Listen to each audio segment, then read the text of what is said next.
नमस्कार साथियों, मैं ध्रुव सिंह पीएनटीवी सेतु से और हमारे साथ में हैं mister Ashutosh ji, legal adviser एएम। अभी हम एक बहुत महत्वपूर्ण मुद्दे पे बात करने के लिए जा रहे हैं। जैसा कि आजकल जो वर्तमान में स्थिति चल रही है उसमें बहुत सारे जो विचारधारा उत्पन्न होती हैं, उसमें से एक विचारधारा ये कहती है कि संविधान खतरे में है। तो हम आज उस स्थिति को समझेंगे कि संविधान खतरे में वाकई इसकी परिभाषा क्या है, तो कब संविधान खतरे में होता है और कब नहीं होता है, क्योंकि ये विधि के बहुत अच्छे जानकार हैं, तो हम उस चीज को अच्छे से उस गहराई तक समझ सकें। तो आशुतोष जी, इस चीज में हमारे ऊपर थोड़ा सा प्रकाश डालें। देखिए, सबसे पहले तो संविधान शब्द का अर्थ समझ लेते हैं, जो अधिकतम लोगों को नहीं पता है। लोग संविधान की गाथाएं गाते हैं, संविधान के लिए प्रोटेस्ट करते हैं, सड़कों पे लेटते हैं, लेकिन उनको पता ही नहीं होता है कि संविधान माने होता क्या है।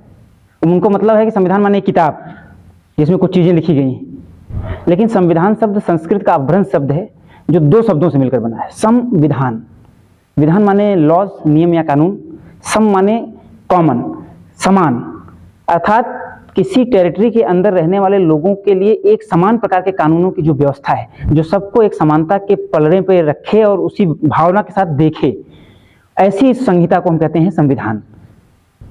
हालांकि अंग्रेजों के पास इसके लिए कोई इंग्लिश का शब्द नहीं था, इसलिए उन्होंने एक शब्द रखा कॉन्स्टिट्यूशन। और कॉन्स्टिट्यूशन शब्द आप बहुत जगह यूज करते हैं।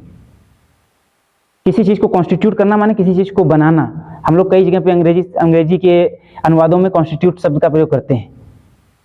We have constituted a legal body, we have constituted a private assistive body, इस प्रकार से कि हमने स्थापना की, उसका निर्माण किया, क्योंकि उनके पास संविधान शब्द के लिए कोई शब्द नहीं था इंग्लिश में।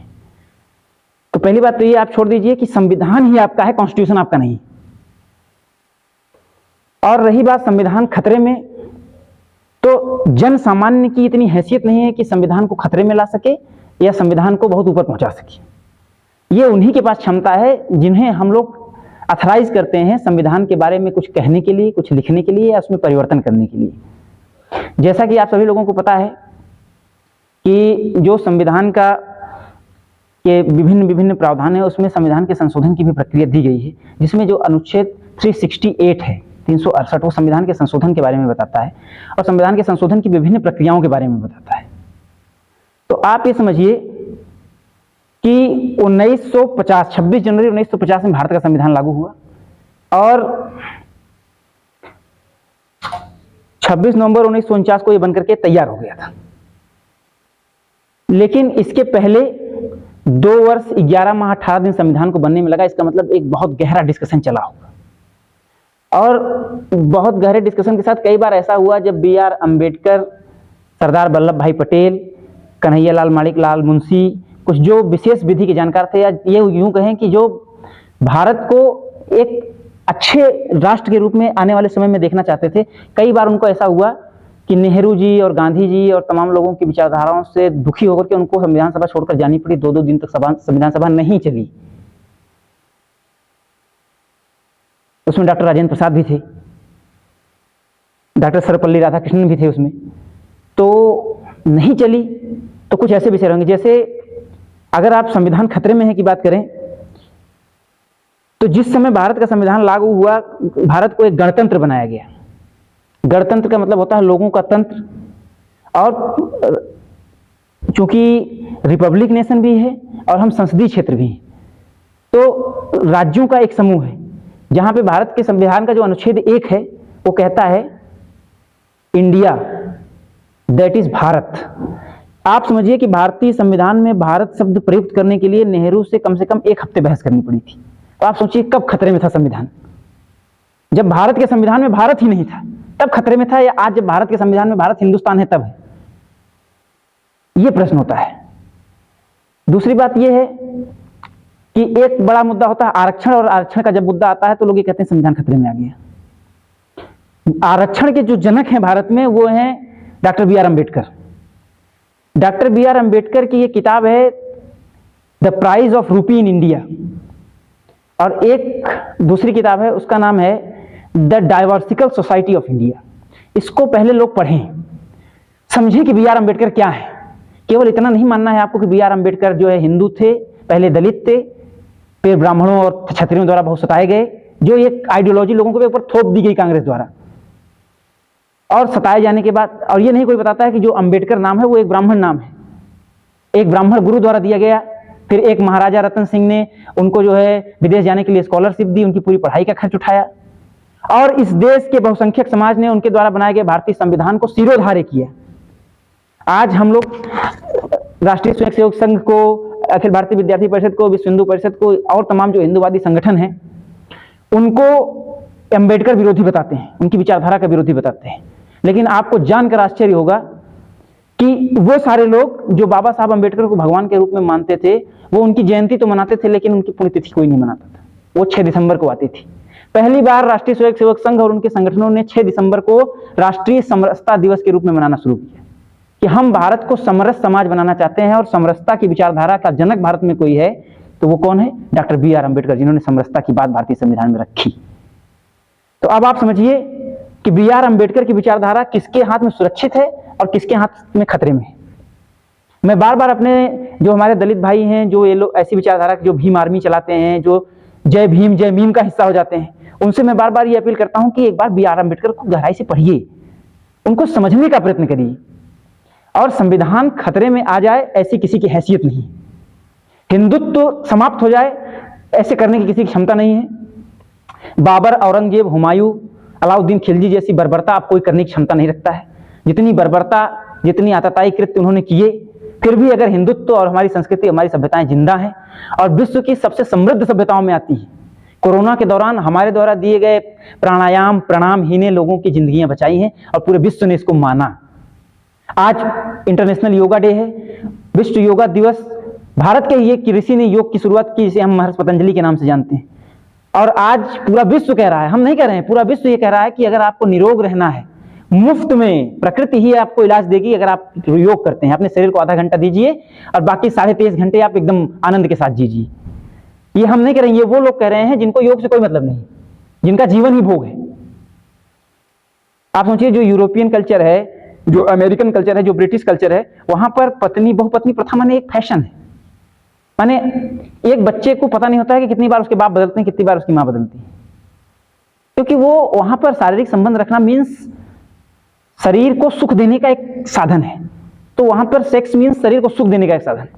और भारत में भी जब वामपंथी विचारधारा के जजेस सुप्रीम कोर्ट या हाई कोर्ट में, कोर्ट न्यायालय में व्याख्या करते हैं, तो आपने देखा कि 2018-19 में मैं जज का नाम नहीं लूंगा क्योंकि वो ऑनरेबल होते हैं, उन्होंने एक निर्णय दिया था। उन्होंने एक स्पष्ट उसमें एक लाइन लिखी थी कि जो भारत की महिलाएं हैं, चाहे वो विवाहित हों या अविवाहित हों, अगर वो एज ऑफ माइनॉरिटी जो है वो क्रॉस कर गई हैं, तो उसके बाद उन्हें अपने शरीर का उपभोग करने का पूरा अधिकार है। और चाहे जैसे अपने शरीर का उपयोग करें, अपने जो लैंगिक सुख है उसको प्राप्त करने के लिए वो किसी भी हद तक जाएंगी, वो उनका अधिकार है।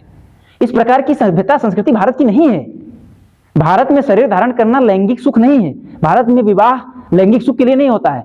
भारत में विवाह एक संस्कार है।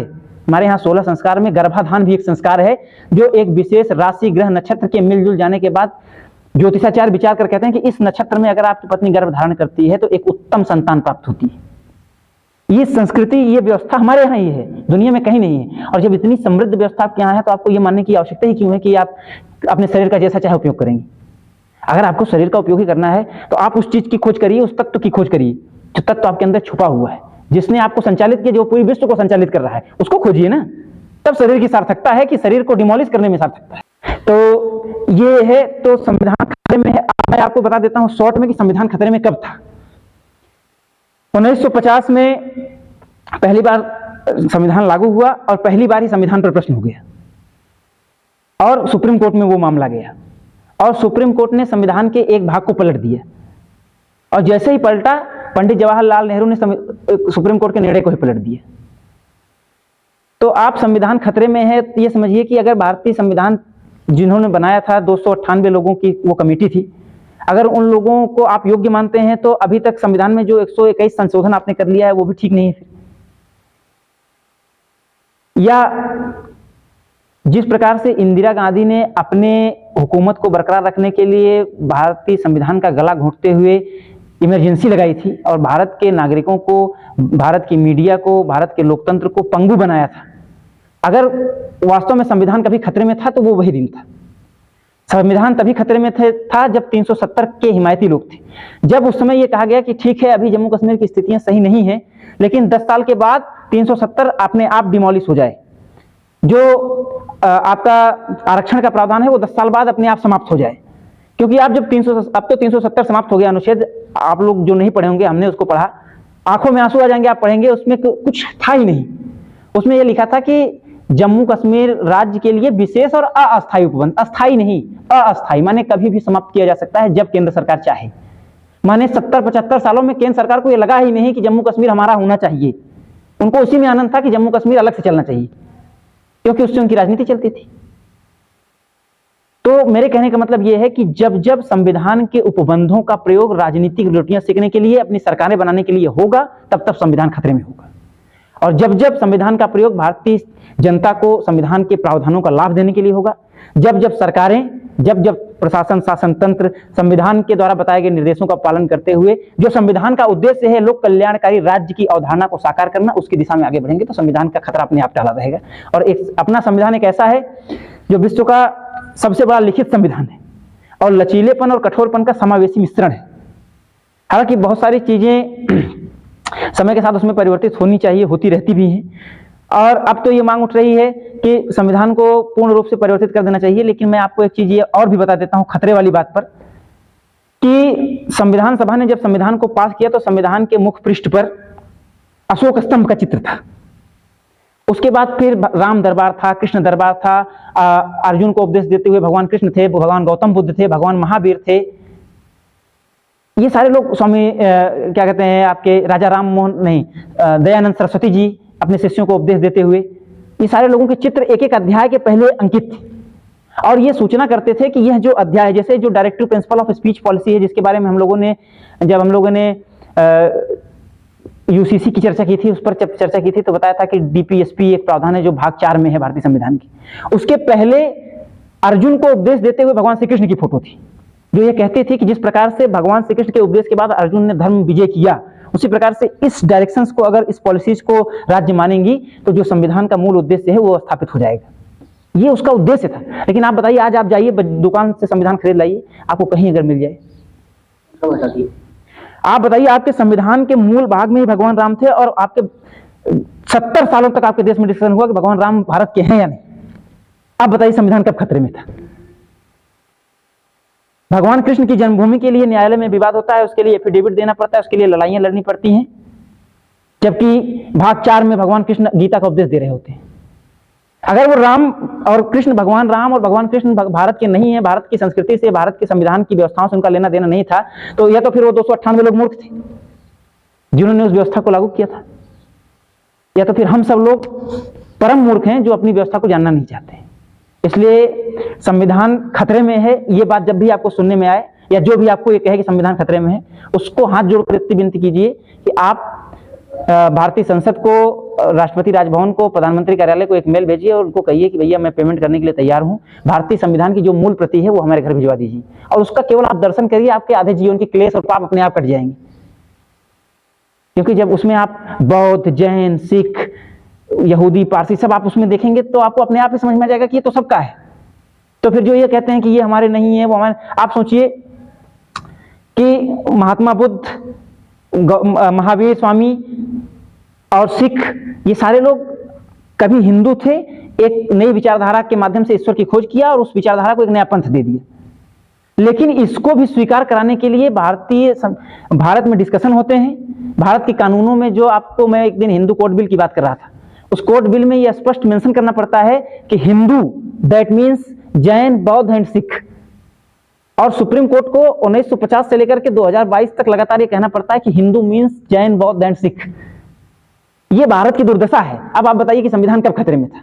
तो जब भी संविधान खतरे में होने वाली बात आए तो आप केवल संविधान देख लीजिए जो मूल प्रति है, आपको खुद ही पता चल जाएगा कि संविधान को खतरे में किसने रखा और संविधान के व्यापक स्तर पर देशवासियों के लिए प्रयोग किसने किया। बस इतना ही कहेंगे इसमें।